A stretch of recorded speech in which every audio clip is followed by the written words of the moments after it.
Bila shaka, hujambo msikilizaji. Karibu katika kipindi cha kitabu chetu kutoka maktaba. Bado tupo katika kitabu cha Haramu.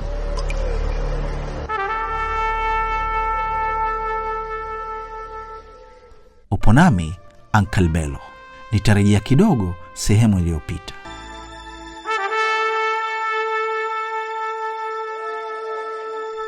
Niliamua kujiunga na kina mama hawa.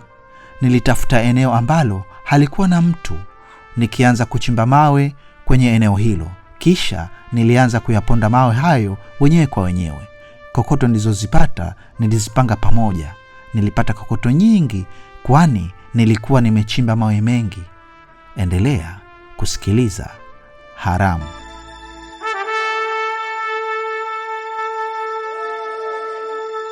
Wajenzi walipita na magari yao. Wengine walisimama na kununua kokoto, na kila mtu aliuza kokoto zake kwa bei yake. Lakini mara nyingi bei zilifanana kati yetu. Nilipata hela nyingi zaidi kwa biashara hii kuliko ile ya kuuza chupa na makopo. Ingawa hivyo, sikuiacha ile kazi ya kuuza makopo. Kwa kawaida, niliamka asubuhi na kupitia kwenye majalala. Niliokota chupa, makopo na makaratasi na kuvitia kwenye mifuko tofauti.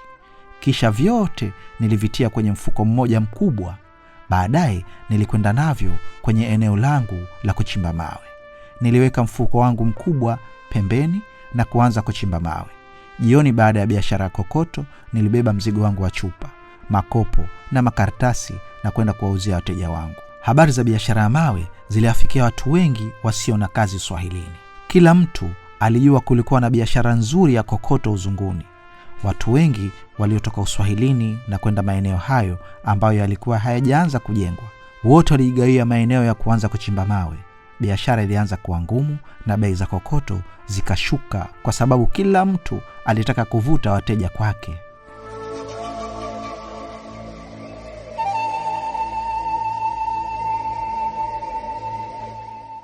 Wenye viwanja vya Uzunguni ambao walikuwa hawajaanza kujenga, nao walianza kutuzuia kuingia kwenye maeneo yao. Hii ilizidisha ugomvi miongoni mwetu. Kwenye maeneo ambayo hatukufukuzwa, kukaanza kutokea mapambano. Mimi nimewahi leo hapa, jana nilikuwa hapa, hili ni eneo langu. Watu walianza kurushana ngumi, makelele yakazidi, huku wengine wakiendelea kubembeleza wateja. Kokoto nzuri hizi hapa, bei maelewano. Njoo kwangu, nunua debe 2.5, debe na kuongezea.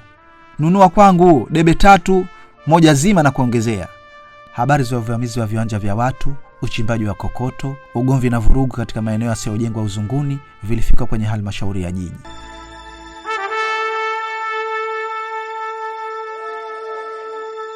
Siku moja, bila wenye kujijua, tulishangaa malori mawili ya jiji yakasimama kwenye pande mbili za lile eneo.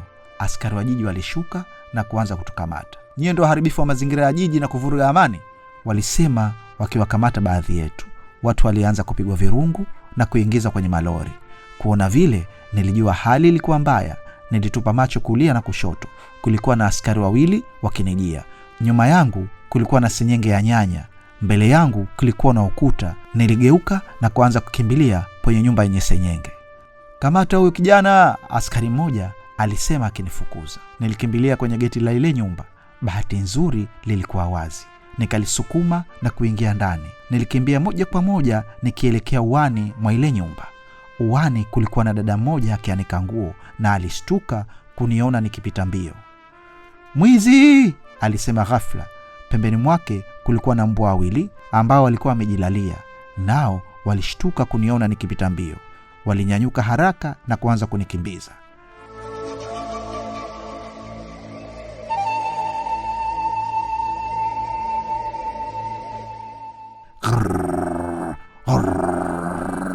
Walibweka na kunifukuza kwa kasi. Nilikimbia kuelekea nyuma zaidi ya nyumba. Wale mbwa walikuwa karibu sana. Nilihisi kung'atwa nyuma ya paja, na huku nikisukumwa kwa mbele. Nilipepesuka na kudondoka kwa mbele. Mbwa alinikanyaga huku akipitiliza kwa mbele. Vichwa vyao viligeuka sehemu ya kichwani mwangu, huku midomo yao imefunguliwa tayari kunitafuna. Macho yao makali meupe yalikuwa karibu sana na uso wangu. Nilichanganyikiwa na kuhafedhuka. Nilijua nisipofanya kitu wale mbwa angelitafuna. Nilimshika aliyekuwa karibu zaidi miguu yake ya mbele, huku nikinyanyuka kwa haraka nikampiga teke la tumboni. Bwe, bwe, bwe! Alipiga kelele kwa uchungu. Mbwa mwingine alisita kwa nukta chache, kama ajiulizaye afanye nini wakati mwenziwe akipigwa. Hapo hapo nilitumia ule mwanya na kukimbia mbele hatua kadhaa. Bahati nzuri nilifika kwenye mti na kuukwea haraka haraka. Wale mbwa nao walishaanza kunifukuza tena. Wuu, wuu, wuu, wuu, wuu, wuu, wuu. Walibweka kwa hasira na huku akijaribu kukwea shina kwa miguu yao ya mbele bila mafanikio.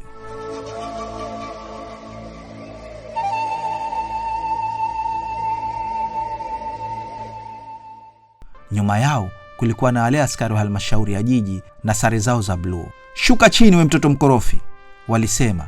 Mmoja wao aliinama chini kuokota mawe na kuanza kunitupia. Mwenzake kuona hivyo naye akaanza kuokota mawe. Teremka pumbavu, walisema kwa hasira. Hali ilikuwa mbaya, ilibidi niamue haraka haraka.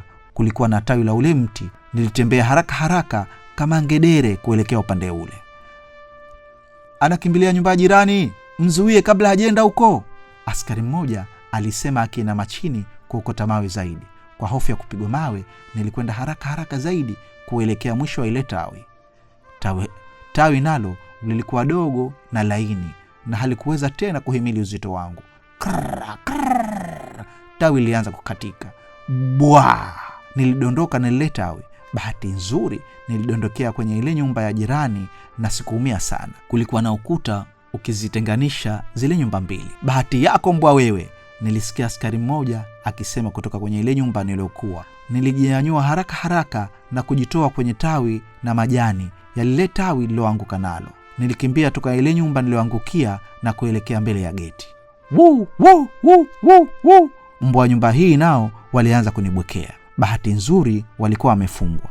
Nilikimbia mpaka mbele ya nyumba, nikapanda geti na kudondokea mtaani.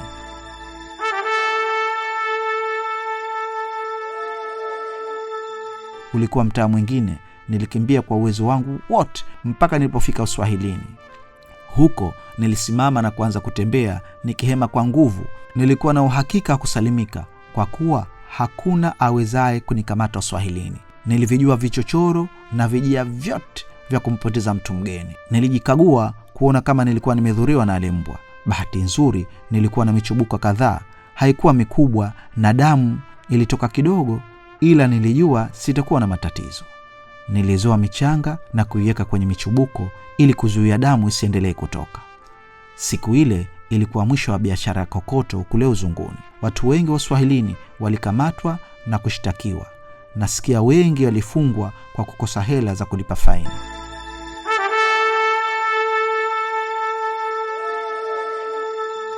Sikurudi tena Uzunguni. Badala yake, kesho yake nilianza mkakati wa kutafuta kazi nyingine.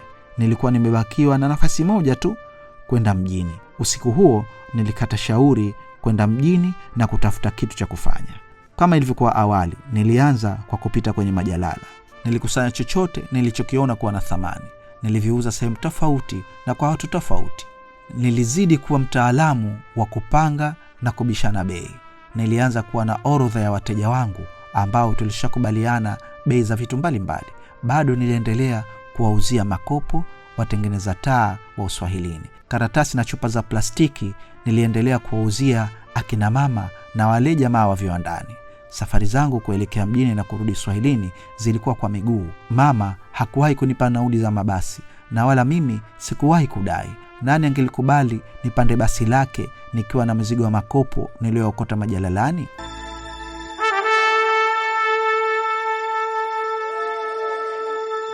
Kwa kawaida nilipita kwenye kila jalala nililolijua kwenye hizo pita zangu.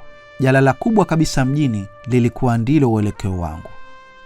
Hata hivyo, sikuwa peke yangu. Tulikuwa watu wengi sana pale jalalani. Walikuwepo waliokuwa na umri wangu na wengine wengi zaidi walikuwa wakubwa zaidi yangu. Kila lori lilipokuja toka kwenye kiwanda kuleta uchafu, wote tulilikimbiza. Tulianza kusukumana, kugombea chochote ambacho kilikuwa na thamani. Siku zote mwenye nguvu au aliyeweza kupiga kelele zaidi ndiye aliyepata kitu kile. Kutembea kwenye ile jalala ilibidi kuwa makini. Siku zote kulikuwa na moto ukichoma takataka. Kulikuwa na chupa, vipande vya bati na vyuma. Ilihitaji ufundi kupita kwenye jalala bila kudhurika. Hata hivyo, zote hizo zilikuwa ajali kazini. Endelea kusikiliza Haramu.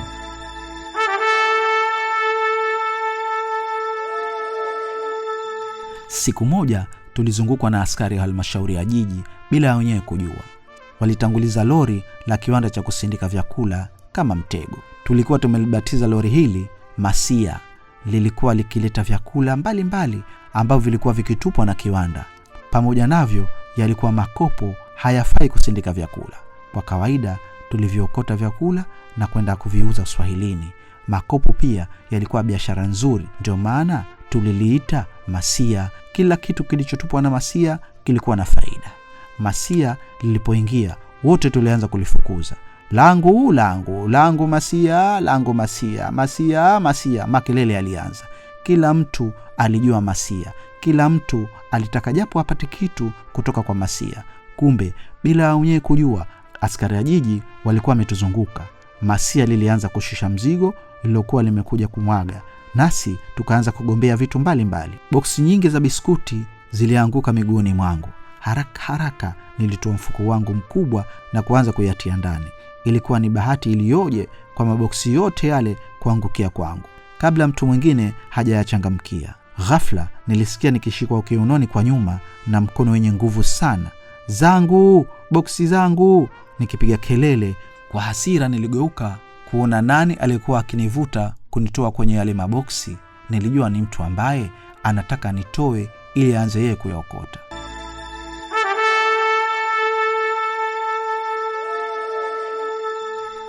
Kutahamaki, alikuwa ni askari mkubwa mweusi mwenye sare na kofia ya blue. Moja kwa moja nilijua ni askari wa jiji. Kuja hapa pumbavu. Sasa tunapambana na kipindupindu. Nyinyi ndo mnakieneza. Leo utalala jela, alisema akiniinua. Alikuwa na sauti kali mithili ya radi. Nilijua nilikuwa hatarini. Alikuwa hatanii hata kidogo. Nifanyeje? Nilijiregeza kana kwamba nilikuwa nimeishiwa nguvu kwa yeye kunikamata. Nilikunja ndita pia nikijifanya kuumia kwa jinsi alivyokuwa amenishika kwa nguvu. Nisamehe mzee, unaniumiza, nilisema kwa kubembeleza na kunungunika, huku nikiendelea kuonesha kuumia kwa jinsi alivyokuwa amenishika. Mbinu ile ilimuingia yule askari. Akaregeza kidogo mkono wake. Leo lazima ulale Lupango, alisema akiwa amejiamini, akijua fika kuwa tayari alikuwa ameshanidhibiti.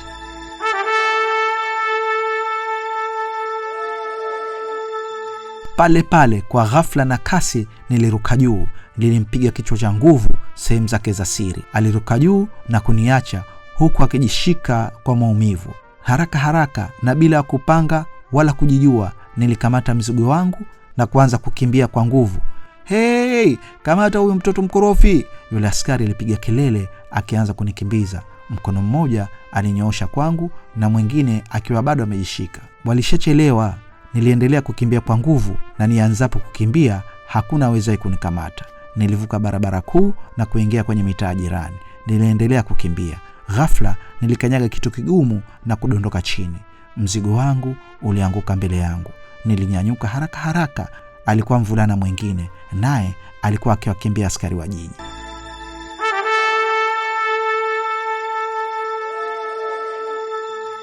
Tulia, tumeachana nao. Hawezi kutukamata tena, nilimweleza baada ya kuwa hakuna askari alikuwa nyuma yake. Nilikuona ukimpiga yule askari. Ilikuwa poa sana na mimi nikaiga, nikamfanyizia vile vile. Askari alikuwa amenishika, alisema akicheka huku akiendelea kupumua kwa nguvu. Walau tumewatoka na tuko huru, nilisema nikiangalia chini kwenye miguu yangu. Nimeumia, nimejikwaa kwenye lile jiwe. Tazama jinsi ngozi ya mbele ya kidole gumba cha mguu wa kulia ilivyotoka, nilisema nikisikia maumivu. Damu inatoka, weka mchanga, utazuia damu, yule mvulana alisema. Unaitwa nani? Nilimuuliza nikiweka mchanga kwenye lile jeraha kama alivyonishauri. Naitwa Tumaini. Wewe unaitwa nani? Naitwa Bahati, lakini bahati yenyewe mbaya kwa sababu sina bahati yoyote nzuri, nilisema nikisikitika. Wote hatuna lolote, hata mimi sina matumaini yoyote, alisema Tumaini.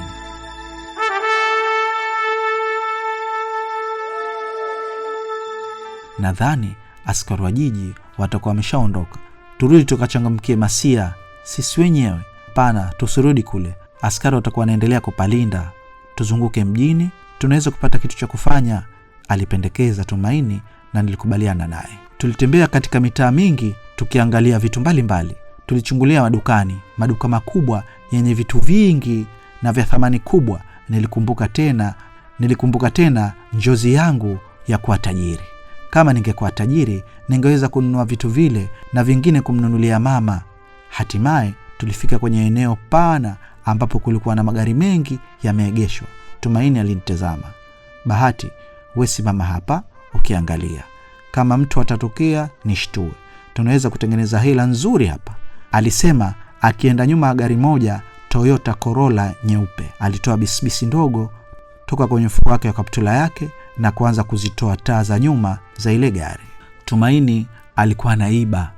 Nilishtuka na kuogopa. Sijawahi kuiba na nilikuwa naogopa wizi. Niligeuka huku na huko kwa tahadhari ya woga, kuona kama kulikuwa na mtu anatuona. Tumaini aliendelea kutoa nati za taa za ile gari. Nilijua taa ziliuzwa kwa bei kubwa na nilielewa kwa nini Tumaini alipania kutengeneza hela nyingi.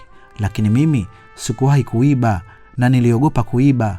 Tumaini alikuwa akiiba na mimi nilikuwa namlinda. Nilikuwa namsaidia kwenye wizi. Moyo uliniuma nikijua nikipatikana na mimi ningesabika mwizi kama yeye, sote tungefungwa. Kuwazia jela kulinifanya nizidi kuogopa. Mara 2 nimeepuka mitego ya kunipeleka jela ya askari wa jiji.